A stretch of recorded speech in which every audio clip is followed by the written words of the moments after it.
तो सोचिए, एक कॉलेज ट्रिप, जंगल के बीचों बीच एक पुराना वीरान घर, और फिर आधी रात को किया गया एक मजाक जो अचानक एक भयानक सच में बदल जाता है।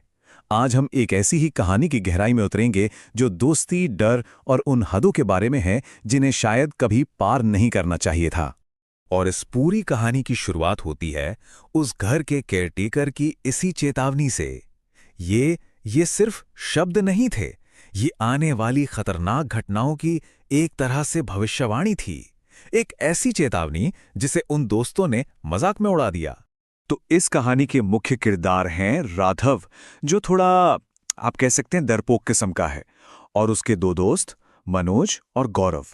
कॉलेज ट्रिप पर ये तीनों एक पुराने से घर में पहुंचते हैं जो जंगल के बिल्कुल बीच में है। और जानते हैं, मनोज और गौरव ने पहले से ही एक प्लान बना रखा है राघव को डराने का। लेकिन जैसे ही वो लोग उस सुनसान जगह पर पहुंचते हैं ना, मनोज को कुछ ठीक नहीं लगता। वहां की वो खामोशी, वो अजीब सा माहौल, उसे एक बहुत ही अजीब सी नेगेटिविटी महसूस होती है। ऐसा लगता है जैसे जैसे कोई बुरी शक्ति आसपास ही है। एक बेचैनी सी उसे घेर लेती है। तो शाम हो जाती है, सारे छात्र आग के चारों ओर बैठे हैं। तभी उस घर का बूढ़ा केयरटेकर वसंत काका उन्हें एक लोकल कहानी सुनाने का फैसला करता है। एक ऐसी कहानी जो उनके छोटे से मजाक को एक बहुत ही खतरनाक हकीकत में बदलने वाली थी। वसंत काका उस आत्मा की दर्द भरी कहानी बताते हैं कि कैसे एक गर्भवती औरत ने नाइंसाफी से तंग आकर पास के एक बरगद के पेड़ पर अपनी जान दे दी थी। अब यह सुनकर राघव तो बहुत डर जाता है, लेकिन मनोज, वो तो इसे गांव वालों की मनगढ़ंत कहानी समझकर हंस देता है। और बस इसी भूतिया कहानी से इंस्पायर होकर मनोज और गौरव सोते हुए राघव को जबरदस्ती उसके बिस्तर से उठाते हैं और उसे खींचते हुए उस अंधेरे खामोश जंगल की तरफ ले जाते हैं। और अब माहौल बिल्कुल बदल चुका था। जंगल की उस गहरी खामोशी में सिर्फ उनके कदमों की आहट और झिंगूरों की आवाज थी। जैसे जैसे वो लोग अंदर बढ़ रहे थे, डर उनके दिलों में और गहरा होता जा रहा था। और फिर अचानक उन्हें वो दिखता है, एक विशाल, बहुत ही पुराना बरगद का पेड़ जिस पर एक भी पत्ता नहीं था, और उसकी एक डाली से अब भी एक रस्सी लटक रही थी। ये मंजर देखकर उनके होश उड़ गए। मतलब केयरटेकर की कहानी का सबसे डरावना हिस्सा सच था। यहीं पर मनोज एक चैलेंज रखता है। कहता है, अपनी बहादुरी साबित करनी है तो हम तीनों को एक एक करके उस भूतिया पेड़ के पास जाकर उसे छूना होगा। और तीनों दोस्त अपनी इस बेवकूफ़ी भरी चुनौती को पूरा करने के लिए आगे बढ़ जाते हैं। उन्हें क्या पता था कि कहानी का असली खौफ तो अब शुरू होने वाला था। सबसे पहले मनोज जाता है। वो आत्मा का मजाक उड़ाता है, उसे ताने मारता है, और तभी उसे एक अजीब सी सड़ी हुई गंध आती है।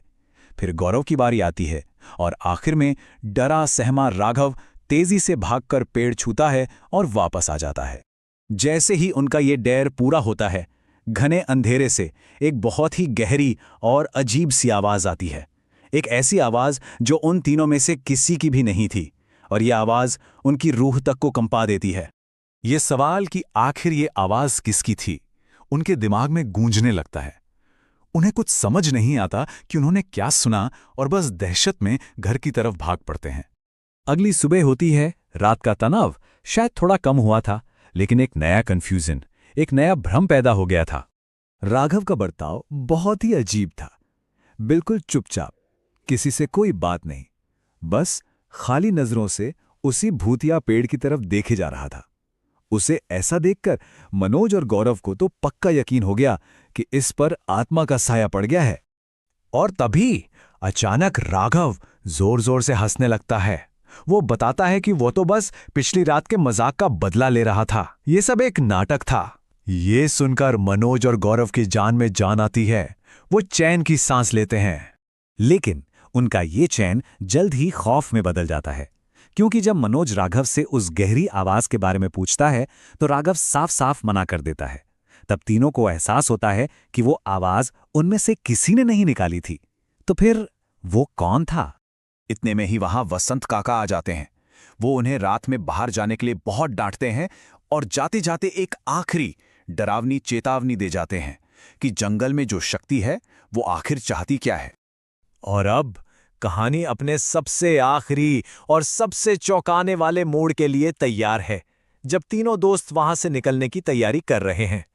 तो तीनों अपना सामान पैक करते हैं, ये सोचकर कि चलो जो भी डरावनी चीजें हुईं वो अब खत्म हो चुकी हैं। उन्हें एक झूठी सुरक्षा का एहसास होता है। लेकिन ठीक उसी वक्त सब कुछ बदल जाता है। जाते जाते मनोज, हाँ वही मनोज जिसने ये पूरा मजाक शुरू किया था, वो उस बरगद के पेड़ की तरफ मुड़ता है और एक बहुत ही अजीब, बहुत ही डरावनी मुस्कान देता है। और यहां आती है आखिरी सबसे खौफनाक पंक्ति। ये मनोज के मन का एक विचार है, लेकिन आवाज वही गहरी, अप्राकृतिक है जो उन्होंने जंगल में सुनी थी। और इससे साफ हो जाता है कि आत्मा ने असल में किस पर कब्जा किया था। तो ये कहानी हमें एक सवाल के साथ छोड़ जाती है कि जब मजाक में हम ऐसी हदों को पार कर जाते हैं जिन्हें हम समझ नहीं सकते, तो असली शिकार कौन बनता है।